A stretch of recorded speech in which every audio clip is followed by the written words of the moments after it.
یہ ہمارے بزرگوں کی زندگی ہے، یہ ان کی طرز زندگی ہے. پوری زندگی حضرت نے کبھی کسی کا دل نہیں دکھایا.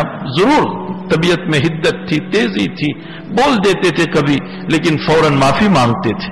مولانا طارق جمیل صاحب کو حضرت جب پاکستان تشریف لے گئے تھے تو یہ تو طالب علم تھے. مولانا طارق صاحب تو حضرت کی خدمت کرتے تھے، پاؤں دباتے تھے، حضرت کو وضو کراتے تھے، طالب علم تھے وہاں. اس کے بعد جب حضرت کی ملاقات حج میں ہوئی تو حضرت نے مولانا طارق صاحب کو دانت دیا، حضرت 5 سال پہلے، اور فرمایا طارق تم بیان کرتے ہو اور بیان کی وجہ سے تم میں غرور آ چکا ہے، اپنی اصلاح کی ضرورت ہے.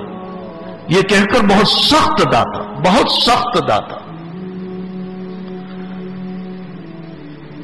پھر 2-3 سال گزر گئے. ابھی 2 سال پہلے پھر مولانا ملنے گئے مولانا طارق صاحب. تو شیخ نے فرمایا طارق میں تمہیں تلاش کر رہا تھا کہ تم کب آؤ گے، اس لیے کہ میں نے 2-3 سال پہلے تمہیں ڈانٹا تھا. اب میری زندگی کا بھروسہ نہیں، میں تم سے معافی مانگنا چاہتا ہوں. تو سنو مولانا کا جملہ، مولانا طارق صاحب کا. حضرت آپ نہیں سنا ہوگے تو کون کہے گا ہم کو، اس لیے کہ ہمارے سر پر بڑوں کی ضرورت ہے. اگر آپ ہماری تربیت نہیں کریں گے تو ہمارا غرور اور تکبر ہمیں پامال کر دے گا.